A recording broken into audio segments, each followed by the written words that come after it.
Project Hail Mary. It has been a very long time since I would give any movie I see in the theater at 9 out of 10. And I'm only saying that because you always gotta like dumb it down a little. So really, by 9, I mean 10.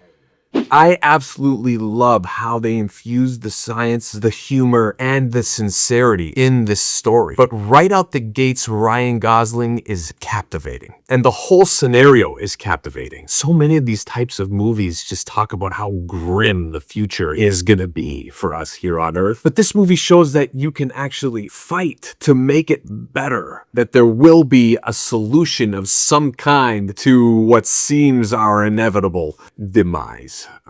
What I'm hearing is that this adaptation from the book actually does the book justice and a little bit more. And that's really saying something, since a lot of people who read the books of movies usually are very disappointed in the movie. But it is very telling to hear that. And after seeing it, I completely get it. And you're having fun all the way through it. Like, this movie just exudes charm. Much like Ryan Gosling himself. Apparently, even in the book, he's described as this, good looking, funny, but sincere type of guy.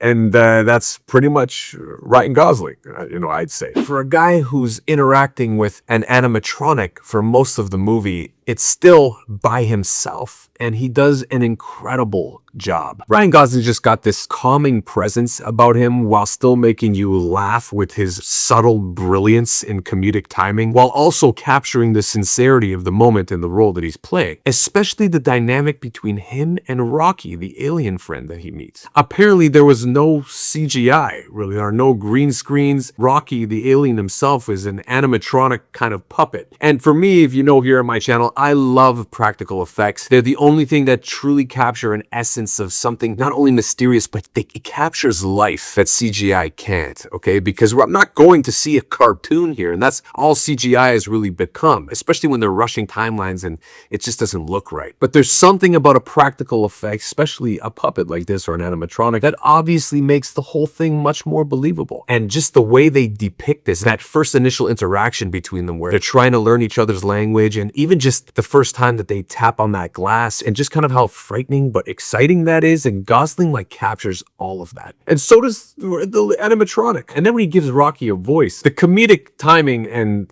the comedy in general, the humor that they both exchange, that nonchalant kind of everyday, guy humor, it's very infectious, captivating, and entertaining. And it made this truly enjoyable. I had a smile on my face throughout the whole movie. Even the parts that are serious, they're very intriguing. They keep you on the edge of your seat because it's not like a parody. It's not just an outright comedy all the way through. There's heart in this movie. The cinematographer, who also did Dune 1 and 2 and The Batman, did a phenomenal job of lighting and setting the tone through imagery in this movie. And it's got a classic tone to it. I fell in love with this alien Rocky just as much as I did with little baby Yoda Grogu from The Mandalorian. I think it's going to be the next Grogu craze. And then all these little toys and figures were made on that and it boomed. And I think the same thing's going to happen with Rocky. I sure as shit would be disappointed if it doesn't. I'm going to put my little Rocky right there, probably beside Grogu, who I have down there. He's busy. Anyway, if you're on the fence about going to see this movie, there's no reason. Get rid of the fence. If you haven't already, please subscribe to my channel and tap that notification bell for live updates. I'm Pauly. This is Pauly's Perspective, and as always, thanks for nerding out with me.